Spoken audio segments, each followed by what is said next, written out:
প্রতিরক্ষা উপদেষ্টা doctor A K M. Shamsul Islam বলেছেন, জুলাইকে অবহেলা বা অস্বীকার করে বাংলাদেশকে এগিয়ে নেওয়া সম্ভব নয়।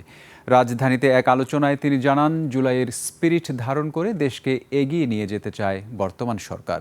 বলেন, জাতীয় স্বার্থে সবাই ঐক্যবদ্ধ থাকতে না পারলে আবারও কালো ছায়া জাতিকে ঘিরে ধরতে পারে। শফিকুল ইসলামের রিপোর্ট। আমাদের ছাত্র সমাজকে ২৪-এর গণঅভ্যুত্থান স্মরণে রাজধানীর মহাখালীতে ফিরে দেখা জুলাই ২০২৪ শিরোনামে আলোচনা ও স্মরণ সভার আয়োজন করে retired armed forces officers welfare association rava. এতে অংশ নেন জুলাই শহীদ পরিবারের সদস্য, আহত যোদ্ধা, সশস্ত্র বাহিনীতে কর্মরত ও অবসরপ্রাপ্ত ঊর্ধ্বতন কর্মকর্তারা। এই অসাধারণ জুলাইয়ের স্মৃতিচারণ করে জুলাই যোদ্ধা ও শহীদ পরিবারের সদস্যরা সরকার ও আপামর জনসাধারণকে তাদের পাশে থাকার আহ্বান জানান।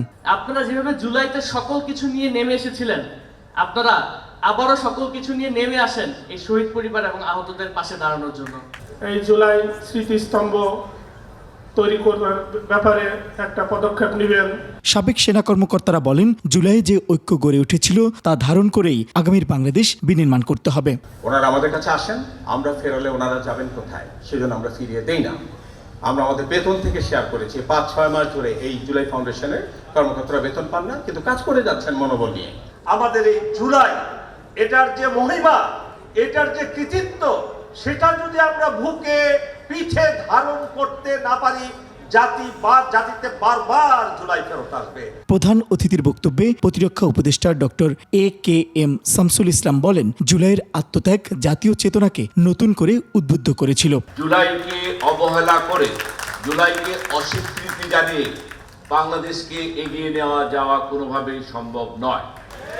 ৭১ যেমন আমাদেরকে স্বাধীনতা দিয়েছিল, জুলাই আমাদেরকে যে শিক্ষা দিয়েছে গুড গভর্নেন্স এন্ড মানুষ সম্পৃক্ত সমাজ ব্যবস্থা গড়ার জন্য যে দায়বদ্ধতা আমাদেরকে দিয়েছে, আমরা আপনাদের কাছে অঙ্গীকার করতে পারি সরকার জুলাইয়ের যে স্পিরিট এবং আদর্শ আছে সেটাকে পুরোপুরি ধারণ করেই আমরা আমাদের এই সমাজকে বিনির্মাণ করতে চাই। প্রতিরক্ষা উপদেষ্টা জানান, জুলাইয়ের চেতনাকে জাতীয় ঐক্য হিসেবে প্রতিষ্ঠিত করাই সরকারের মূল লক্ষ্য। জুলাইয়ের চেতনা কোনো রাজনৈতিক বা ব্যক্তিগত স্বার্থে ব্যবহার করা উচিত নয়। শফিকুল ইসলাম, ২১ টেলিভিশন, ঢাকা।